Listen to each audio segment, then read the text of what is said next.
রাসূলের সুন্নাত নাই, রাসূলের খতমে নবুয়ত নিয়ে কাদিয়ানীরা টানাটানি করে তোমার কোনো প্রতিবাদ নাই, রাসূল নিয়ে ব্যঙ্গ করে তোমার প্রতিবাদ নাই, রাসূলের শানে আঘাত করে তোমার প্রতিবাদ নাই, আম্মা জান আয়েশাকে নিয়ে কথা বলে তোমার প্রতিবাদ নাই, খানকায় বসে থাকো আর রবিউল আউয়াল আসলে তোমার ইশকে রাসূল তুমি আটকে রাখতে পারো না। আচ্ছা, মিলাদুন নবী মানে আল্লাহর নবীর জন্ম। বলেন মিলাদুন নবী মানে কি? আল্লাহর নবীর জন্ম। আচ্ছা, আল্লাহর নবীর জন্মগ্রহণ করেছেন এই কথা কি পৃথিবীর কোনো মানুষ অস্বীকার করে? না। আর আসতে বলেন না কেন? আচ্ছা, আল্লাহর নবী যদি জন্মগ্রহণ না করতেন তাহলে তিনি নবী হইতে পারতেন? আমরা তার উম্মত হইতে পারতাম? আমরা ইসলাম পাইতাম?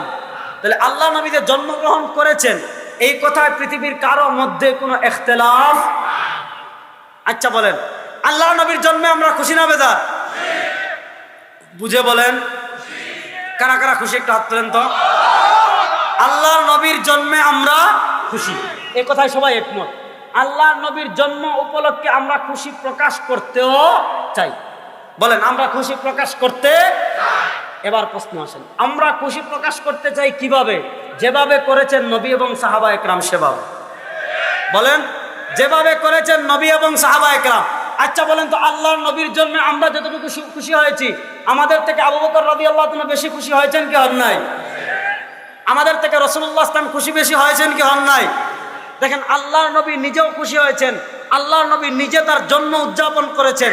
আপনি যদি প্রকৃত আশিকে রাসূল হন, ভণ্ডামি না করে যেভাবে আল্লাহর নবী তার জন্ম উদযাপন করেছেন সেভাবে করেন। এখন আল্লাহর নবী কিভাবে করেছেন আমাদের জানার দরকার আছে না নাই? মুসলিম শরীফের হাদিস, হযরত আবু কাতাদা আনসারী রাদিয়াল্লাহু তাআলা থেকে হাদিস এসেছে, সুইলা রাসূলুল্লাহ সাল্লাল্লাহু আলাইহি ওয়াসাল্লাম আন সিয়াম ইয়াউমিল ইসনাইন। আল্লাহ নবী সাল্লাল্লাহু আলাইহি ওয়াসাল্লাম সপ্তাহে প্রত্যেক সোমবার রোজা রাখতেন। কি বারে? আল্লাহ নবীকে সাহাবায়ে কেরাম জিজ্ঞেস করলেন, আপনি প্রত্যেক সোমবারে রোজা রাখেন কেন? আল্লাহ নবী তিনটা কারণ বললেন, হাদিসে পাওয়া যায়। এক নম্বরে ফিহি উলিদতু, সোমবারে আমি কি করেছি? জন্মগ্রহণ করেছি। তাহলে আল্লাহ নবী জন্মগ্রহণ করেছেন কি বারে? সোমবারে। দুই নম্বর কারণ বলেন ফিহি উবাসু আলাইয়া, সোমবারে আমার উপর পৃথিবীতে প্রথম ওহী এসেছে। তিন নম্বর কারণ বলেন সোমবার আর বৃহস্পতিবার বান্দার আমল আল্লাহর কাছে পেশ করা হয়। আর ইন্নী উহিব্বু আন উরাদা আমালি ওয়া আনা সাইম, আমি এটা পছন্দ করি আমার আমলকে আল্লাহর কাছে এভাবে পেশ করা হোক যে আমি রোজাদার। তাহলে আল্লাহর নবী সোমবার রোজা রাখতেন তিন কারণে। জন্মগ্রহণ করেছেন, ওহী এসেছে, বান্দার আমল আল্লাহর কাছে পেশ করা হয়। সহিহ হাদিসে পাওয়া যায় আল্লাহর নবী তার জন্মদিন পালন করতেন, প্রত্যেক সোমবারে রোজা রাখতে। এবার আমি আপনাদের কাছে জানতে চাই, সোমবার মাসে আসে কয়দিন? কমসে কম। আল্লাহ নবী মাসে রোজা রাখতেন কয়দিন? এবার বলেন বছর হয় কয় মাসে?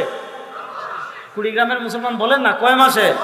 তাহলে প্রত্যেক মাসে যদি আল্লাহর নবী 4 দিন রোজা রাখেন, 4 12, আল্লাহর নবী কমসে কম বছরে 48 দিন কি করতেন? তুমি যদি প্রকৃত আশিকে রাসূল হও, প্রত্যেক সোমবারে রোজা রাখো। কথা বলেন না কেন?